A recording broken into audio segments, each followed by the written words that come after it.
have come up against an unsolvable problem, whether in business, life, career, or in any area of your life, this video is for you.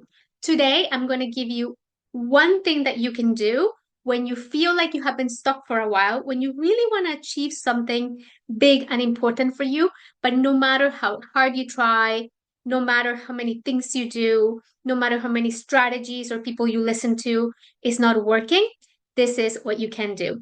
The answer is going to surprise you and it's going to be a lot harder to do than most tools that we can just utilize.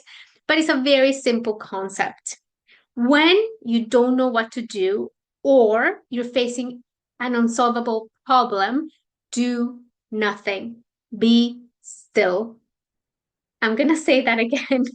Our tendency when we're facing something, when we really want something and we're holding on to it so hard because you're so passionate about it, or when we have a problem like the fact that we don't like our job or we're in a toxic work environment and we really want to change, we try to hold on to things really hard. And actually, our brain does this for us because when our brain senses a problem, it focuses 100% in the problem. Because if we can solve the problem, then we can, one, stay alive, and two, we can move on to do something else. But that sometimes has the completely different effects because what it does is that it keeps you so focused on the problem that you have and the solutions that, quote unquote, solutions that haven't worked, that you're not actually thinking about the broader picture. And I have faced the situation many times in my life, but I remember there was this one occasion when I had a problem in my business. It turned out I had lost all of my clients actually because of the economic downturn, and it has happened to a lot of entrepreneurs. And I found myself in a position where I was doing so many things. I was so burned out on networking meetings. I was so burned out of like reaching out to people who had bought from me before, who could be potential buyers. I was trying everything that I could within my value system to make this work, but nothing was working and the money was not coming in. And that felt horrible because for the first time in my life, in my like working life, whether in corporate or my business, I wasn't actually making any money. And I just felt really horrible. And after a couple of months of this and of trying everything and of watching podcasts and saying, okay, now this is the thing that's going to work. No, that's the thing that's going to work now. And kind of like trying to solve that problem so hard that it became the number one thing in my life. It became the focus of my life.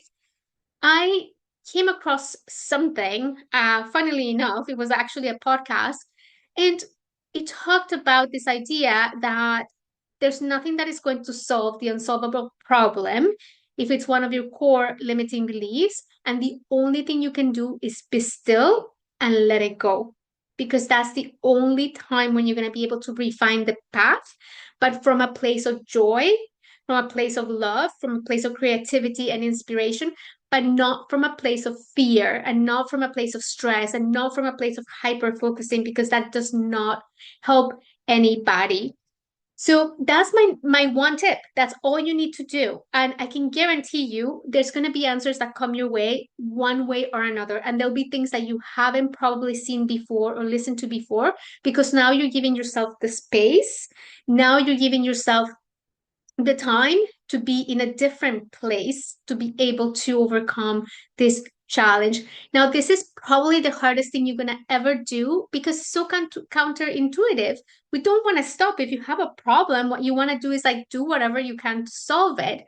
But being living proof of that, if you just stop and you give yourself a weekend at the very least, I gave myself a week when I didn't do anything else. This is how I apply this. I just said I accept the situation. So I accepted the situation the way it is. I accepted what had happened up to that point. I and I told myself I'm going to give myself a week when I'm not going to do anything. I'm not going to push, I'm not going to manipulate.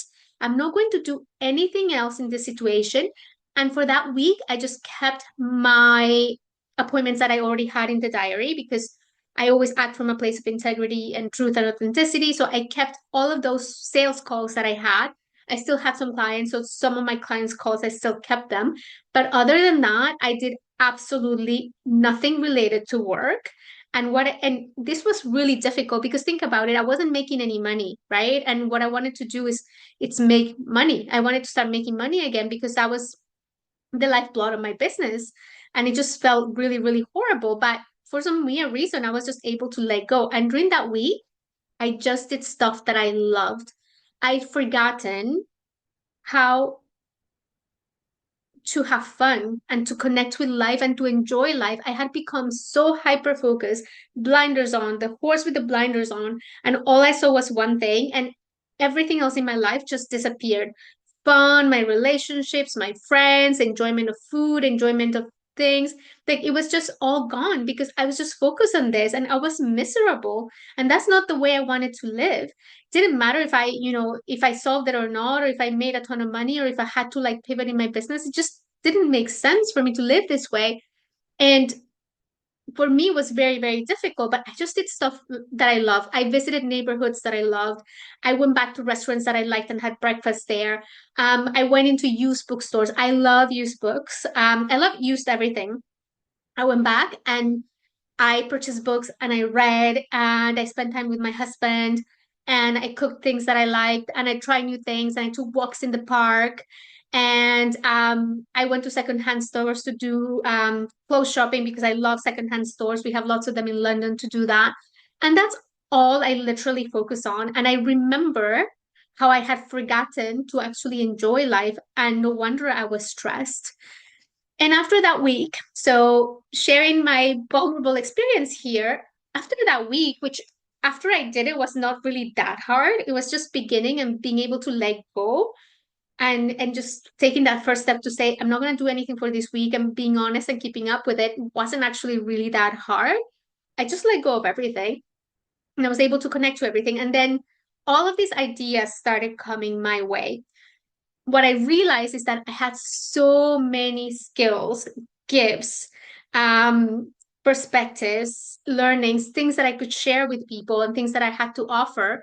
And I realized I didn't only have one path in life. I realized that I had so many paths and all of them kind of open to me for me to try and see what to do differently because I felt like I was bumping my head against the wall, like same wall, same time, like I was doing things and swimming against the current. It didn't make sense afterwards.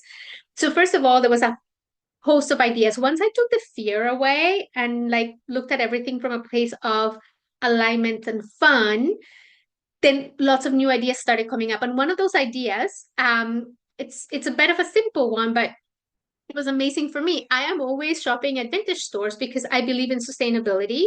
I believe that there's lots of clothes that are wasted out. And I found like some of my best outfits ever in the secondhand stores here in London.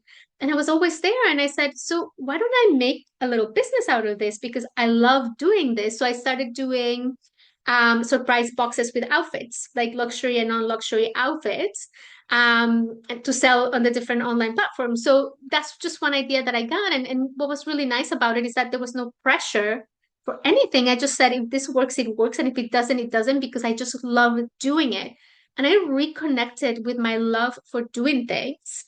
And that was so wonderful. So there were other things that came out of that, but it all came from my courage to be still and to listen to what was coming my way because the other way was not working. So I wanted to share that message with you today. It's a bit of a, I guess, of a longer video. I can't see how long it is, but it's a bit of a longer video, but I want to tell you that story because I think that might be useful. So if you're stuck, if you're stressed, if you have tried everything you could think of and it isn't working in whichever area of your life, stop. I encourage you to stop and reconnect to things that you love, reconnect to your sense of well-being and all of these different things.